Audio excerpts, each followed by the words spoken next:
রাসূল সাল্লাল্লাহু আলাইহি ওয়াসাল্লাম একজন সাহাবী ছিলেন আলকামা রাদিয়াল্লাহু তাআলা আনহু। নাম কি? আলকামা। সবাই বলেন আলকামা রাদিয়াল্লাহু তাআলা আনহু। আলকামা রাদিয়াল্লাহু তাআলা আনহু উনি বিশাল ভালো একজন সাহাবী ছিলেন। আলকামা রাদিয়াল্লাহু তাআলা আনহু যখন মৃত্যু শয্যায় সজ্জিত, তিনি এখন আল্লাহর ডাকে সাড়া দিয়ে দুনিয়া ত্যাগ করবেন।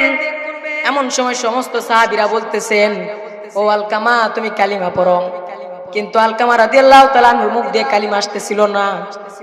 সমস্ত সাহাবীরা চমকে উঠে থমকে দাঁড়ালো। আলকামা রাদিয়াল্লাহু তাআলা এত ভালো একজন সাহাবী, ওনার মুখ দিয়ে কোনো কালিমা আসতেছে না। সবাই কি রাসূল সাল্লাল্লাহু আলাইহি ওয়াসাল্লামকে তলব করলে, ইয়া রাসূলুল্লাহ, ইয়া হাবিবাল্লাহ, আলকামা রাদিয়াল্লাহু তাআলা আনহু তিনি এত ভালো একজন সাহাবী, কিন্তু মৃত্যুর সময় ওনার মুখ দিয়ে কালিমা আসতেছে না। রাসূল সাল্লাল্লাহু আলাইহি ওয়াসাল্লাম তাড়াতাড়ি করে আসলেন, এসে আলকামা রাদিয়াল্লাহু তাআলা আনহুর পাশে বসলেন। পাশে বসে রাসূল সাল্লাল্লাহু আলাইহি ওয়াসাল্লাম বললেন আলকামা কালিমা পড়ো, কিন্তু আলকামা রাদিয়াল্লাহু মুখ দিয়ে কালিমা আসতেছে না। বরঞ্চ উনি একজন সাহাবী ছিলেন। হযরত আনাস রাদিয়াল্লাহু তাআলা আনহুকে বললেন, আনাস তুমি আলকামার মাকে ডাকো, মাকে আমার সামনে নিয়ে আসো। আলকামা রাদিয়াল্লাহু তাআলা আনহুর মা বৃদ্ধ ছিলেন, লাঠি দিয়ে বর করে করে রাসূল সাল্লাল্লাহু আলাইহি ওয়াসাল্লামের সামনে আসলেন। রাসূল সাল্লাল্লাহু আলাইহি ওয়াসাল্লাম আলকামা রাদিয়াল্লাহু তাআলার মাকে জিজ্ঞেস করলেন, ও আলকামার মা, তুমি কি তোমার সন্তানের উপরে সন্তুষ্ট? তোমার সন্তান দুনিয়াতে থাকা অবস্থায় কেমন ছিল? আলকামা রাদিয়াল্লাহু তাআলার মা বলতেছেন, ইয়া রাসূলুল্লাহ, ইয়া হাবিবাল্লাহ, আলকামা তো খুব ভালো একজন সাহাবী, খুবই দিনদার সাহাবী।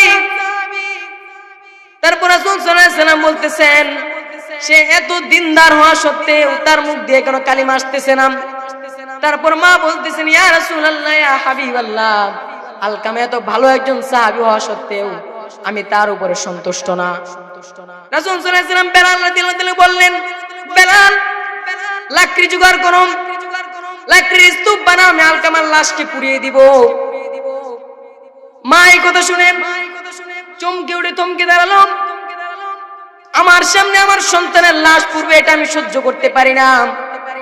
তারপর আলকামা রাদিয়াল্লাহু তাআলা মা রাসূল সাল্লাল্লাহু আলাইহি ওয়াসাল্লামকে বলতেছেন, ইয়া রাসূলুল্লাহ, ইয়া হাবিবাল্লাহ, আপনি আলকামার লাশকে পুড়িয়েন না। রাসূল সাল্লাল্লাহু আলাইহি ওয়াসাল্লাম বলতেছেন, আলকামার মা শুনো, তোমার ছেলে দুনিয়াতে যদি এই সামান্য লাকড়িতে পুড়ে ছাই হয়ে যায়, সেটা শাস্তি হবে সামান্য, কিন্তু সে যদি তোমার অসন্তুষ্টি নিয়ে দুনিয়া থেকে বিদায় হয়ে যায়, কাল কিয়ামতের শাস্তি হবে খুব কঠিন। এজন্য তার জন্য ভালো হবে তাকে দুনিয়াতে লাকড়ি দিয়ে পুড়িয়ে দেই। তারপর আলকামা রাদিয়াল্লাহু তাআলা বলতেছেন, আলকামা রাদিয়াল্লাহু তাআলা মা বলতেছেন, ইয়া রাসূলুল্লাহ, ইয়া হাবিবাল্লাহ, আপনি আমার সন্তানের লাশকে পুড়িয়েন না, আমি আমার সন্তানের উপরে সন্তুষ্ট, আপনি আমার সন্তানের লাশকে পুড়িয়েন না। একজন সাহাবী হওয়া সত্ত্বেও মা অসন্তুষ্ট থাকার কারণে তার মুখ দিয়ে কালিমা আসতেছে না মৃত্যুর সময়, কিন্তু সে একজন কি সাহাবী। এর পিছনে কারণ কি? মা অসন্তুষ্ট। মা অসন্তুষ্ট থাকার কারণে সাহাবী হওয়া সত্ত্বেও উনার মুখ দিয়ে কালিমা আসতেছে না। কতগুলো রেফারেন্স দেখেন। জুরাইজ রাহমাতুল্লাহ আলাইহি মার বদদুয়ার কারণে জিনার অপবাদ চলে আসছে, আর মার দুয়ার কারণে উনি বাইজিদ বুস্তামি হয়েছেন। মার দুয়ার কারণে মূসা আলাইহিস সালামের সাথে কসাই জান্নাতে যাবে, আর মায়ের দুয়ার কারণে, মায়ের অসন্তুষ্টির কারণে আলকামা রাদিয়াল্লাহু তাআলার মুখ দিয়ে কালিমা নসিব হচ্ছে, কালিমা আসতেছে মৃত্যুর সময়। মা যখন সন্তুষ্ট হয়েছে, সন্তুষ্ট হওয়ার পরে তার মুখ দিয়ে কালিমা আসছে। এই মা কত বড় এক সম্পদ, আর আজকে এই সম্পদকে অনেকে অবহেলা করে। আমাদের মাঝে অনেক আছে যে মা নামক এই মূল্যবান জিনিসটাকে কদর করতে পারে না। আর মার যে খেদমত করবে, আল্লাহ পাক রব্বুল আলামিন বলেছেন, যে ব্যক্তি মায়ের খেদমত করবে সে কোনদিন গরিব হবে না। মার খেদমত করলে, এজন্য আমরা মা নামক রত্নকে সকলেই সম্মান করার চেষ্টা করব। সকলে রাজি আছি তো ইনশাআল্লাহ? সকলে হাত তুলে দেখান। আজকের পর থেকে সবাই বলেন, আজকের পর থেকে বলেন, আজকের পর থেকে মা বাবার সাথে সদাচরণ করব। ঠিক আছে? এখন যাদের মা বাবা আছে তাদের জন্য তো এটা, যে হ্যাঁ মা বাবা আজকে গেলাম, হ্যাঁ বাড়িতে গিয়ে মার সাথে ভালো ব্যবহার করবো। হ্যাঁ যাদের আছে, কিন্তু যাদের নাই তারা কি করবে? প্রশ্ন আসে না, আমার তো নাই, আমি কি করব? তাদের জন্য একটা মূল্যবান সুযোগ আছে। সুযোগটা কি?